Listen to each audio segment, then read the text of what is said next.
26 নম্বর word Dhaka দক্ষিণ city কর্পোরেশনে একজন পরিচ্ছন্নতা কর্মী হিসেবে সে কাজ করত।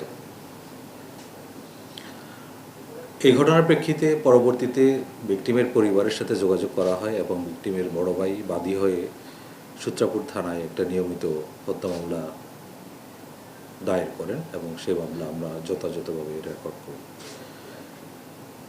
সিসিটিভি ফুটেজ পর্যালোচনা করে আমরা দ্রুত অপরাধীদের গ্রেফতারের জন্য তৎপর হই এবং আমাদের একাধিক অপারেশন টিম 26 জুন রাত ঢাকা মহানগরের বিভিন্ন এলাকায়, বিশেষ করে গ্যান্ডারি এলাকায় অভিযান পরিচালনা করে এই ঘটনার সাথে প্রত্যক্ষভাবে জড়িত 4 জনকে আমরা গ্রেফতার করতে সমর্থ হই। গ্রেফতারকৃতদের মধ্যে একজন হলে মোহাম্মদ রাশেদ, বয়স 20, এবং বাকি 3 জন আইনের সংঘাতে আসা শিশু।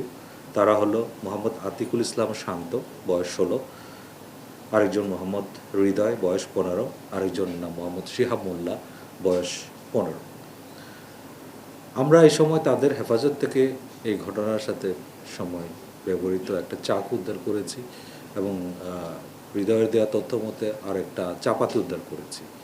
এছাড়া ঘটনার সিসিটিভি ফুটেজ পর্যালোচনা করে তাদের পরনে থাকা জামা, পরিধেয় বস্ত্র আমরা উদ্ধার করেছি এবং তারা আমাদেরকে প্রাথমিকভাবে এই ঘটনার সাথে তাদের জড়িত থাকার তথ্য স্বীকার করে আমাদের নিকট। গ্রেফতারকৃতদের নিকট প্রাপ্ত তথ্য এবং পারিপার্শ্বিক তথ্য বিশ্লেষণ করে জানা যায় ঘটনার যে মূল সূত্রপাত সেটা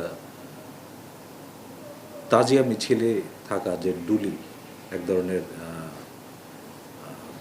যান বা যেটা তাজিয়া মিছিলে ব্যবহার করা হয়, তারা সেটা টেনে মিছিলের সাথে নিয়ে যায়। এই ডুলির রশি ধরাকে কেন্দ্র করে তাদের মধ্যে বাকবিতণ্ডা এবং হাতাহাতির ঘটনা ঘটে।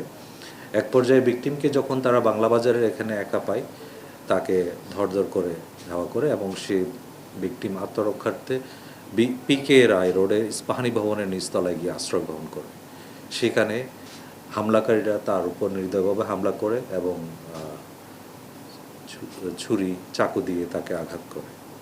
তাৎক্ষণিকভাবে সে রক্তক্ষরণ হয় এবং পুলিশ এসে তাকে দ্রুত হাসপাতালে নিয়ে গেলেও কর্তব্যরত চিকিৎসকগণ তাকে মৃত ঘোষণা করে। আমরা ইতিমধ্যে এই ঘটনায় অন্য যারা জড়িত আছে তাদেরকে চিহ্নিত করেছি এবং তাদের গ্রেফতারের জন্য আমাদের যে অভিযান সেটা অব্যাহত রয়েছে।